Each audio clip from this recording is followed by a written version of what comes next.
Sevgili izleyenlerimiz, tarihi Türk Çarşısı'nda gezmeye devam ediyoruz. Esnaf çok güler yüzlü ve çok misafirperver. Şimdi bir yöresel kıyafetler satan dükkanın önündeyiz ve hemen beni de yöresel kıyafetlerle donattılar ve tesadüfen de bir dernek başkanımıza rastladık, hemen kendisine mikrofonu uzatıyoruz. Merhaba, adım Cemil Çubuk. Kuzey Makedonya Kanatlar ve Çevre Köyleri Derneği Başkanlığı yapmaktayım. Derneğimiz İstanbul Bayrampaşa'dadır. Bir de Pırlepe Kanatlar Köyü'nde bir derneğimiz vardır. Onun akabinde de bizim hemşerilerimizin yoğunlukta olduğu İzmir Buca'da bir Genç Kanatlar ve Rumeliler Derneğimiz bulunmaktadır. Kendim sürekli Makedonya'ya gidip gelmekteyim.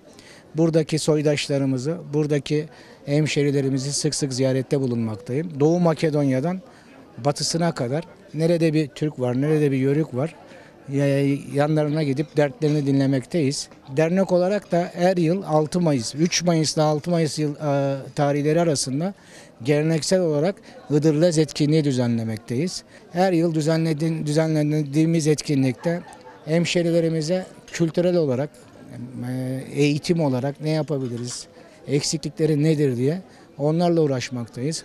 Şu son 1-2 yıldır ağırlığımızı Doğu Makedonya'daki Yörük Türklerine vermiş bulunuyoruz. Her yıl 21 Aralık'ta Türkçe Dil Eğitim Bayramı vardır. Resmi dil Türkçe Makedonya'da kullanılmaktadır. Türklerin yoğunlukta olduğu bölgelerde Türkçe konuşulmaktadır.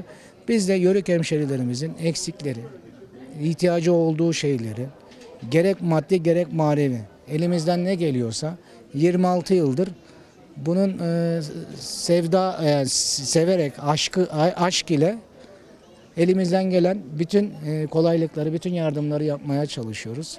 Biz evladı Fatihan torunları olarak buradan Türkiye'ye, hatta topraklarından ana vatana, tüm hemşerilerimize selam olsun. Çok teşekkür ederiz. Hepinize selam olsun. Türk Çarşısı'nı gezmeye devam ediyoruz.